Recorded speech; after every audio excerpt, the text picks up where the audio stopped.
Hello sa inyo mga kasari, good morning. Kahapon, hindi po dumating yung ahente po natin ng alak.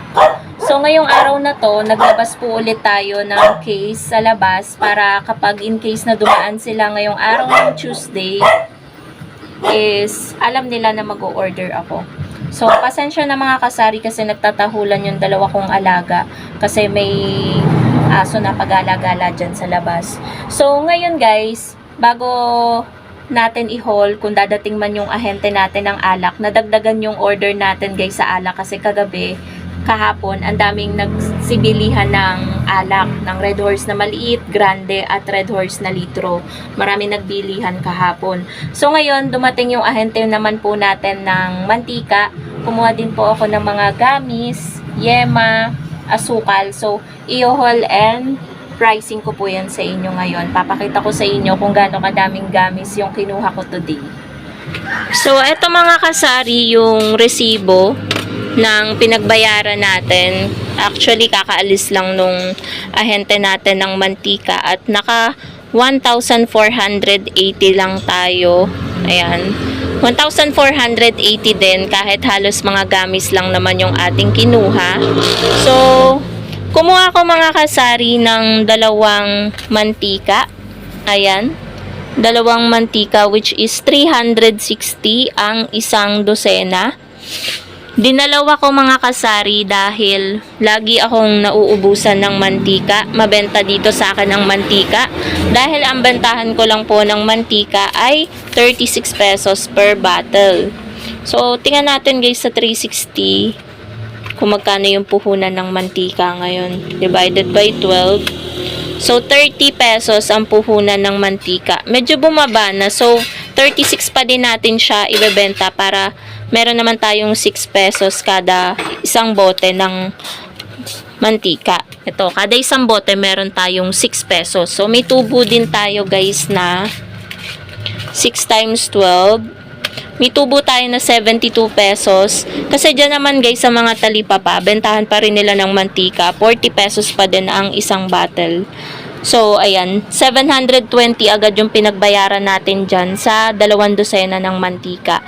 And then, nag-order din ako guys, kahit meron pa tayong asukal dito. Ayan. Bumili pa rin ako ng 2 kilo kasi mahirap maubusan. So, yung asukal nila ay 75 pa rin. Same pa din last year yung presyo ng asukal. So, ganun pa rin, 24 pesos kada 1/4 pa din ang bentahan natin ng asukal. Ayan, kada 1/4, 24 pesos. 2 kilo lang yan guys. Tapos, kumuha din ako ng isang yema, isang balot ng yema. Ayan. So, yung yema, puhunan ng yema ay 50 pesos. 60 pieces yung laman, so meron tayong 10. Tapos, kumuha ko guys ng gami. Kasama na rin yung yema. Yung yema is isang yema. Pastillas, 2. Ayan. 2. 40 ang isang tab ng pastillas kasi 50 pieces lang yung laman niya, no. Isang ito, tapos isang ube. Tapos yung gami na natira ko, ito lang. Ito, tsaka ito. So, bali, 1, 2, 3, 4, 5. Kasi 2 malos to, iba rin yung puhunan yan. 1, 2, 3, 4, 5, 6, 7, 8. 8 gamis, 2 pastillas, at 2 malos. Yung flavor ng isang malos ay Graham. Yung isa yung may mga sprinkle. Yan. Mabili kasi sa mga bata kapag makukulay guys. So, bali sa gamis, nagbayad tayo ng 400 kasi 8 peraso. Pastillas 80, malos 80, yema 50, 720 yung mantika. Total of 1,480. Hindi ako kumuha guys ng harina, ng cornstarch, ng munggo kasi madami pa naman dyan. And then meron pa rin naman tayong mga kape dito. Kumpleto pa rin naman yung kape natin. Kaya yan lang guys yung aking kinuha sa ahente. So, antayin na lang natin guys kung dadating ba yung ahente ng alak dahil buti na lang, ayun, nadagdagan yung order natin. Gagawin nating 6 na case. Tagda 2. 2 maliit. Kasi yan na lang yung Red Horse ko eh. lalabas ko pa pala yung case na isa. Yun yung isa. Kasi 3 case lang naman yung 500 ko na 500 ml na Red Horse. Tapos 2 grande, 2 Red Horse yung aking kukuhanin. So, yun lang guys. Bali, pag hindi 6-7 yung kukuhanin ko. So, sana dumating kasi balak din namin umalis ni partner mamayang hapon kapag nagsidatingan yung mga inaantay namin. 1 week later.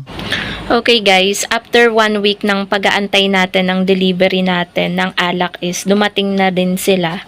So, ito yung mga kinuha natin guys. 6 na case lang yan. Bali, 2 grande, 2 Red Horse litro, at 2 case ng 500 ml na Red Horse. So, yung total ng ating pinagbayaran mga kasari ay 3,672.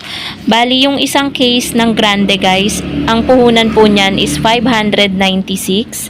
Ang isang case ng Red Horse litro ay 626. At isang case ng 500 ml na Red Horse ay 614 pesos. So, dito tayo guys sa loob kasi nandito yung ating mahiwagang calculator. Share ko sa inyo yung kung magkano yung puhunan at bentahan. Sa mga hindi nakakaalam, so yan po yung puhunan ng Red Horse at Grande at maliit na Red Horse dito sa amin, dun sa ahente ko. So yung puhunan po ng Grande is 596. Divide natin sa 6. Ayan po yung puhunan ng Grande. Yan, 99.33. So, i-round up natin 100. So, 100 ang puhunan.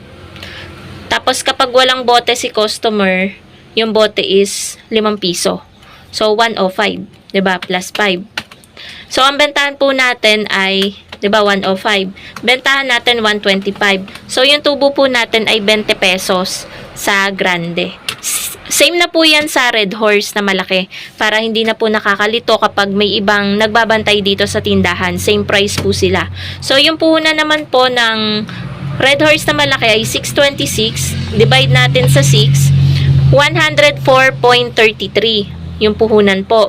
Plus 5 para sa bote, 109.33. Bentahan ko po is 125 din. So, yung tubo po natin sa Red Horse na malaki ay 15.66. Yan po yung tubuan dito po sa aming lugar. Magkakapares lang po kami dito mga sari-sari store owner na bentahan. May isa nga lang na tindahan dito na mahal magbenta. 140 sa kanya yung Red Horse. Isang peraso. Ewan ko pag nagdeposito pa.